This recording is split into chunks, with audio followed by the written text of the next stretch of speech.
Assalamualaikum warahmatullahi wabarakatuh. We will presentation about problem in translation, discourse analysis in translation. This is our group, Nur Kholifah, Roshalia Putri Wulandari, and me, Yunika. Indonesian and English are linguistically and culturally distant languages. They do not share a lot of linguistic and cultural features in common. However, lexically, both English and Indonesian use affixes.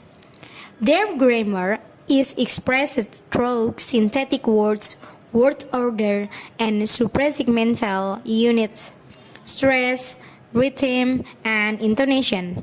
However, they are different in terms of lexicon, grammar, collocation, and culture. So, the first is lexical differences. A word as a lexical unit of a language carries many meanings.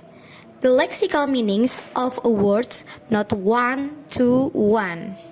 So, let's look at the example. The word house. It can be translated in Indonesia become rumah atau gedung tempat tinggal, and it can be translated become dynasty as in the House of Carringtons or Dewan in the House of Representatives. Meaning also varies across languages, like word rice, it can be padi, gabah, beras, nasi. And the word hutan in Indonesia, it can be translated into English, it become woods, forest, jungle, and wilderness.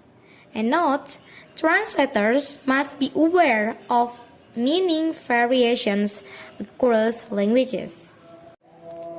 In linguistics, we have known semantic fields, conceptual concepts which reflect the divisions and subdivisions imposed by a given linguistic community on the continuum of experience. Okay, let's look at the example. The field of plants with subdivisions such as flowers, shrubs, and trees. The word plants are the hypernym or superordinate, and flowers, shrubs, and trees are the hyponymous or subordinate. The semantic fields in one language are different from those in another language. Example, the verbs here, it's mean mendengar, and see, it mean melihat, have their own lexical meanings, but they belong to the same semantic field perception. Words that have multiple meanings or polysemous words are often untranslatable. In translating, translators must find equivalence by considering their semantic fields. So the second is grammatical differences. English differs from Indonesia in terms of grammatical categories. English is marked by tense, number, aspect, and gender. Time. Time in English is grammatically marked, while time in Indonesia is lexically marked. What does it mean lexically marked? Lexical, it means the word that can stand on its own or is independent. So, to make it clear, let's look at the example in the table. Indonesian lexical, English grammatical. Dia menari, this is the basic meaning of the sentence. But in English, it's hard to translate because the time indicator is unclear. So, the example for past. Dia menari kemarin. Kemarin, it means something in the past, and it is lexical. But it can be translated into English, become she danced, because the time indicator is more clear. And next for the perfect, dia telah menari, become she has danced. Next progressive, dia sedang menari. It can be translated become she is dancing. So also the future, dia akan menari. It can be translated become she will dance. And plural words. In Indonesia, for plural words, we simply use reduplication. For example, orang-orang, meja-meja, bapak-bapak, etc. And addition of determiner. For example, para, kaum, banyak, etc. And in English, simply we use addition of morpheme. For example, a chair become chairs because we have to add s in the last word. And change of vowel like man become man. And transformation like goose become geese. Note, English plural forms may not always be translated into plural in Indonesia. For example, wild plants growing in the forest. Tanaman liar yang tumbuh di hutan. Not tanaman-tanaman liar yang tumbuh di hutan-hutan. Next, the aspect. Indonesian and English are neither polysynthetic language in which aspect is indicated in the word. Aspect is a grammatical category which involves using affixes and or changing the form of the verb to indicate the temporal distribution of an event. And to make it clear, let's take a look at the example on the table. In English, time makers which indicate aspects are prepositions or adverbs. English, on Saturdays he went to the cinema. When he had finished his work last night, he went to the cinema. But in Indonesia, setiap hari Sabtu dia pergi ke bioskop. Usai merampungkan pekerjaannya tadi malam, dia pergi ke bioskop. And the perfective aspect, he is eating a noodle soup. In Indonesia, dia sedang makan Indomie. And the next example, he ate it up. In Indonesia, dia telah makan habis Indominya. And she shaved my beard. In Indonesia, dia telah mencukur jenggotku. And the next example, she shaved off my beard. In Indonesia, dia telah mencukur licin jenggot. Gender, for example, suffixes, prefixes, and modifier to indicate gender. For example, in English, cameraman, but in Indonesia, the meaning is camerawan. And camera woman, it's mean kamerawati. Male dancer, it's mean penari pria. Female dancer, it's mean penari wanita. Boyfriend, girlfriend, it's mean pacar, but no gender distinction in Indonesia. And lady friend, it's mean teman wanita. Gentleman friend, it's mean teman laki-laki. Brother, saudara laki-laki. And sister, saudara perempuan.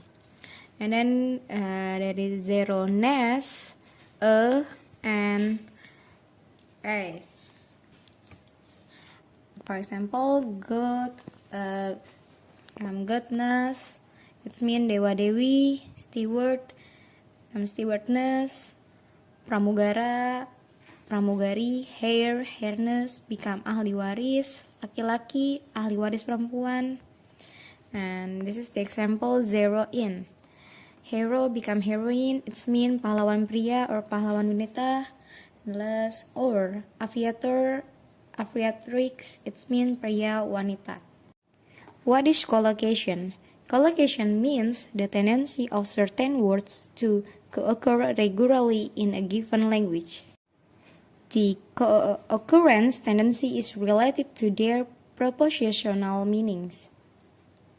For example, check is more likely to occur with bank, pay, money, and right than with moon, butter, playground, or repair. Most collocations have unique meanings. What a word means often depends on its association with certain collocates.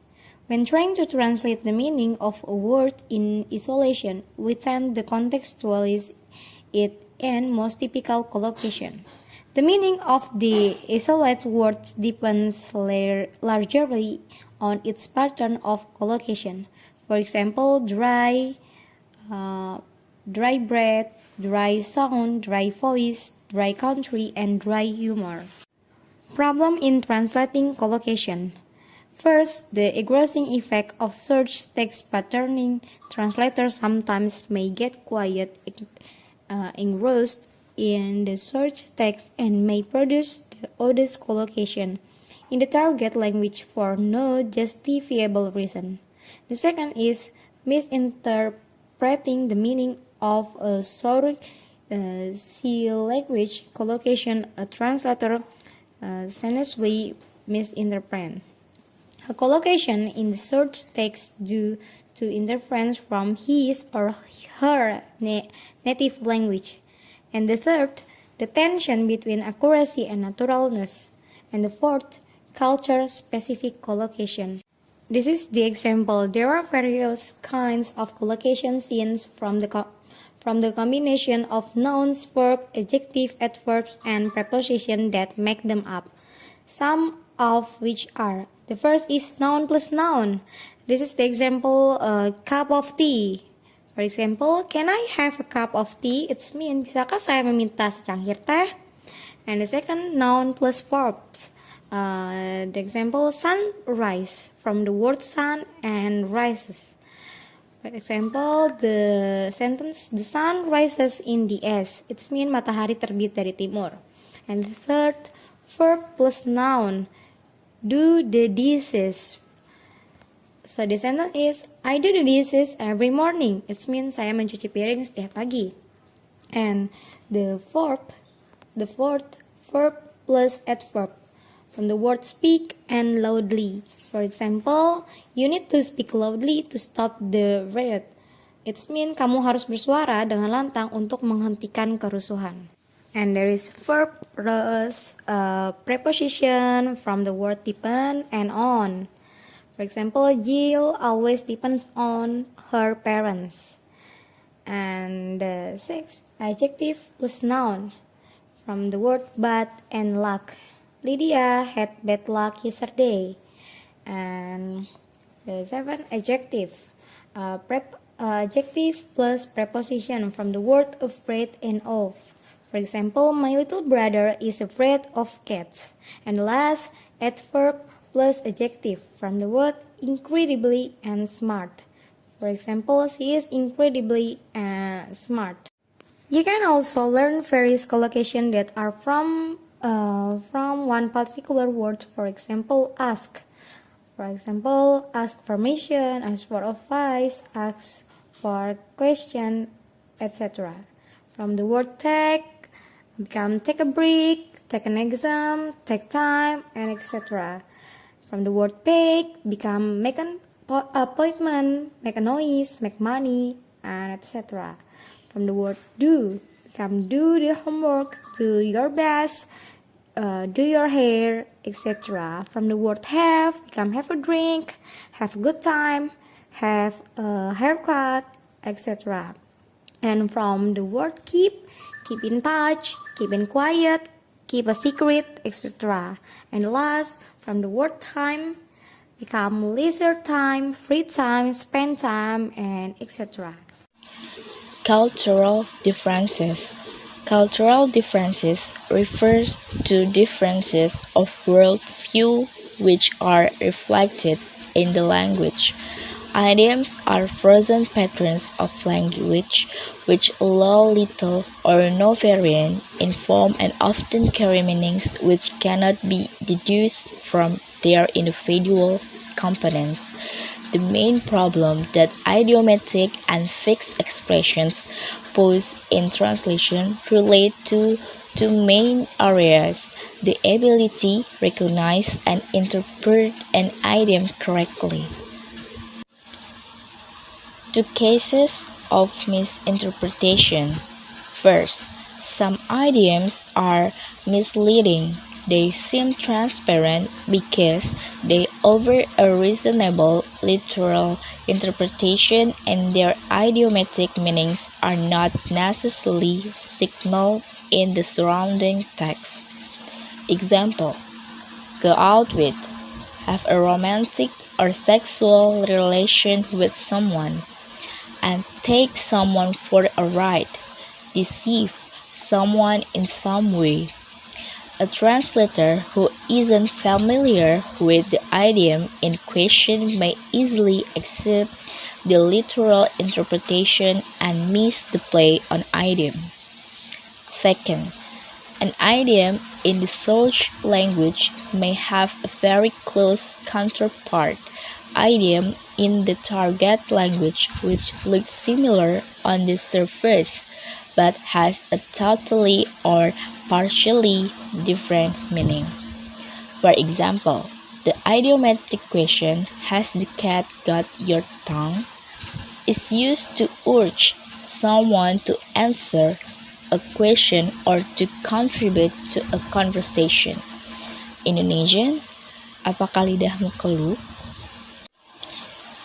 And the next, the difficulties in translating idioms. First, an idiom or fixed expression may have no equivalent in the target language. It is culture-specific and therefore untranslatable. For example, your sincerely is translated into dengan hormat. To carry coals to Newcastle is translated into menggarami air laut. Second, an idiom or fixed expression may have a similar counterpart in the target language, but its context of use may be different. To sing a different tune is an English idiom which means to say or do something that signals a change in opinion because it contradicts what one has said or done before. In Chinese, the same. To sing different tunes means contradictory points of view but has quite a different usage. Third, an idiom may be used in the search text in both its literal and idiomatic sense at the same time. For example, to find the needle in the haystack, mencari jarum di tumpukan jerami. Fourth, the convention of using idioms in written discourse, the context in which they can be used, and their frequency of use may be different in the search and target language. Using idiom is a matter of style. In translating novels, idioms are replaced with idioms in the target language. In translating non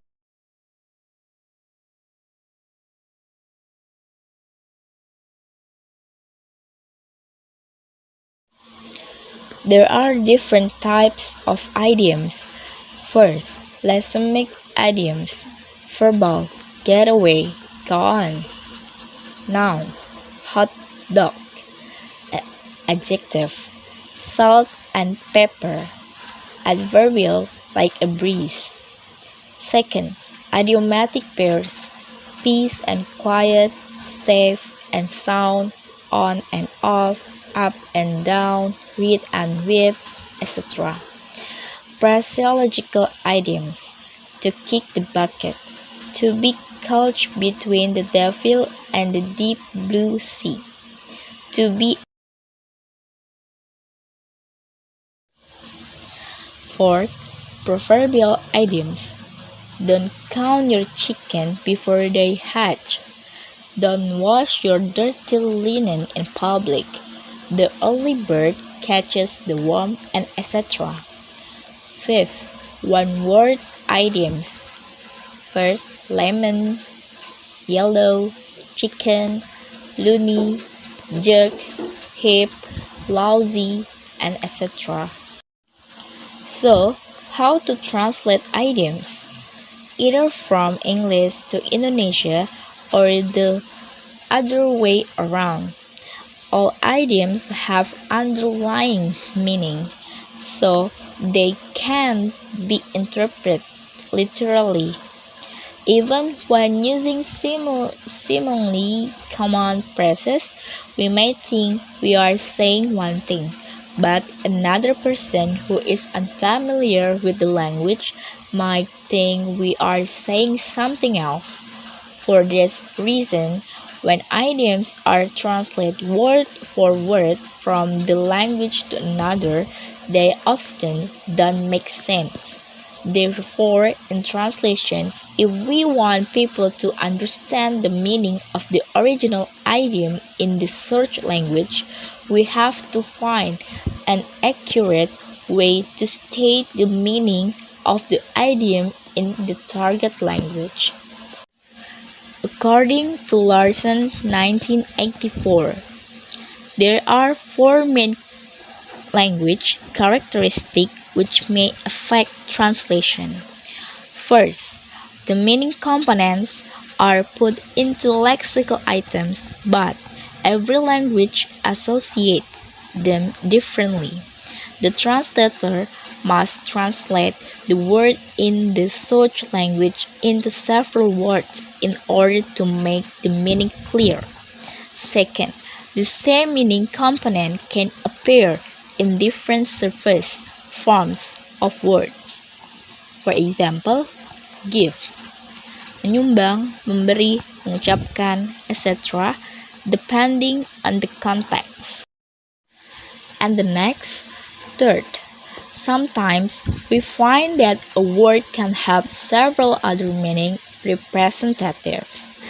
A lot of words have primary meaning, meaning that appears in our brains directly if the word is said out of the context, and its secondary meaning, additional meaning of a word, it is connected with other words.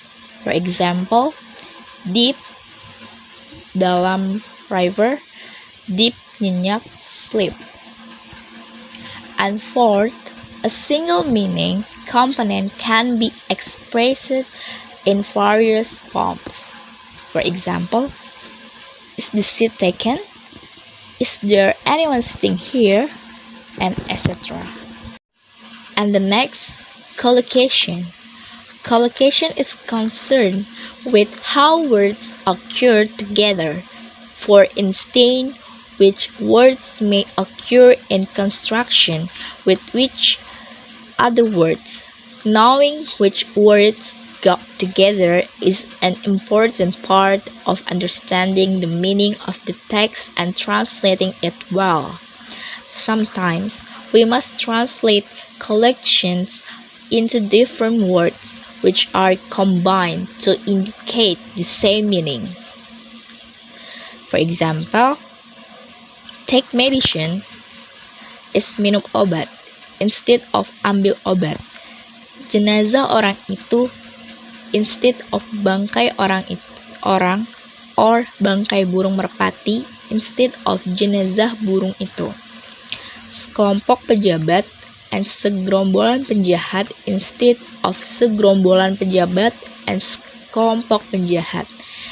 Even though they are not much different nowadays. And the next slide, connotation. Connotative meanings usually differ one from another based on the cultural background. We often find difficulties in translating connotations because a word which has a positive connotation in one culture may actually have a negative connotation in another. For example, pighead, a name calling to insult someone, and chicken or yellow to refer to someone who is coward. Translating lexical words is another difficult problem in translating because words in such language might not exist in the receptor language. Bickman and Callow suggest three basic alternatives a translator can use to find an equivalent expression in the receptor language. And first, a generic word with a descriptive phrase. Translating this can be done by paraphrasing, especially when words found in the search language don't occur in the receptor language. For example, tempe, pendukuhan, lotek, sarung, ngigel, wayang kulit, and etc. Second, a loan word commonly used for the names of people, place, and geographical areas, food, special drink, and etc. For example, Amazon, Nile River, Bantul, spaghetti, and tequila, and etc.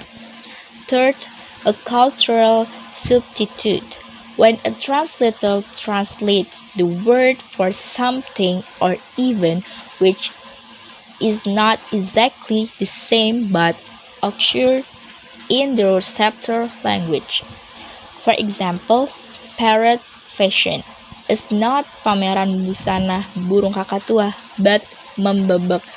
Membebek it's mean like hanya menirukan perkataan orang saja tanpa berpikir. And the next, naturalness of the translation. Over-translation and under-translation. Over-translations happens when the translator translates a sentence, a clause, or a phrase in the search language longer than it should be. His work adds something to the real meaning intended in the text of the search language. Under translation happens when the translator reduces the meaning. This is caused by the different language structure between the source and the target language. The fact that a translation may be longer or shorter than the original doesn't determine the quality of the translation. Figurative senses of lexical items. Translator must be aware of three senses which occur within words. First, primary sense is a sense which someone to mind when the word is cited in isolation. Secondary sense, a sense which is dependent upon context for an indication of the sense intended. Third, figurative sense, a sense based on associative relations with the primary sense. And these kinds of idioms. First, metonymy, the use of words in a figurative sense which involves association. For example, the kettle is boiling. Figurative sense cannot usually be translated with a literal form of the word. Second, synecdoche, figurative sense based on part-whole relation. For example, don't tell a soul person. There are a lot of lonely hearts out there. Person. She said it to my face. Me. And third, euphemism. We use euphemism to avoid offensive expressions which are considered unpleasant racist, or sexist.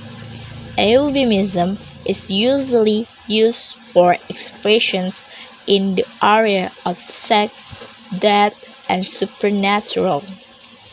Example, to die, pass away, meninggal, gugur, berpulang, orang yang tidak punya, poor people, mau ke belakang, to go to the restroom, to mean simply to urinate, and etc. And fourth, hyperbole. Hyperbole is the deliberate exaggeration of metonymy and synecdoche used for effect of what is saying and isn't meant to be understood as if it were a literal explanation. For example, I'm freezing to death. I'm very cold. To translate, a hyperbolic translator must find an equivalent which evokes the same effect. And next, a change caused by translation. To express the meaning, a language has its own way in using linguistic devices.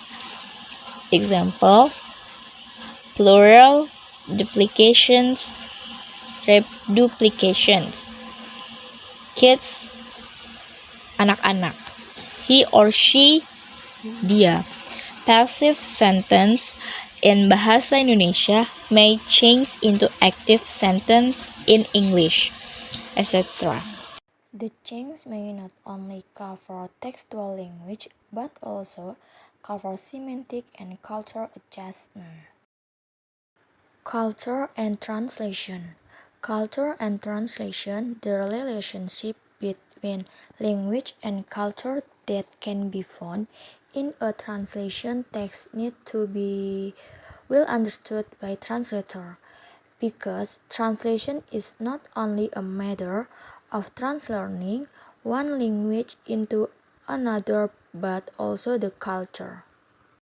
Understanding culture does make a difference in translation. 1. Idiomatic translation. The meaning-based translation of the search language text in the natural forms of the receptor language will lead to a better result. Idiomatic translation, meaning-based, is the one that communicates the search language text meaning and in a natural form of the search language. Meaning and sets of meaning. A translator must first analyze the text in the search language carefully to transfer the equivalent meaning into receptor language. The translator must not only maintain the meaning, but also the sets of meaning. Set equals grief, sedih. Sad equals sedih, grief, kesedihan yang mendalam. Emotive meaning. Transferring the same emotional effect can be challenging for a translator since each culture has a different way of communicating. For example, now what? In bahasa Indonesia, jadi gimana? I see. In bahasa Indonesia, saya paham kok. Ya, right. In bahasa Indonesia, ya terserahlah. How could you? In bahasa Indonesia, teganya dirimu padaku. Phonology.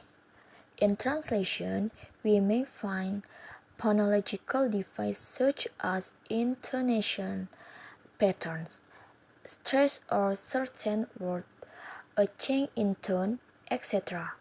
Phonological devices are used to indicate prominences in oral material.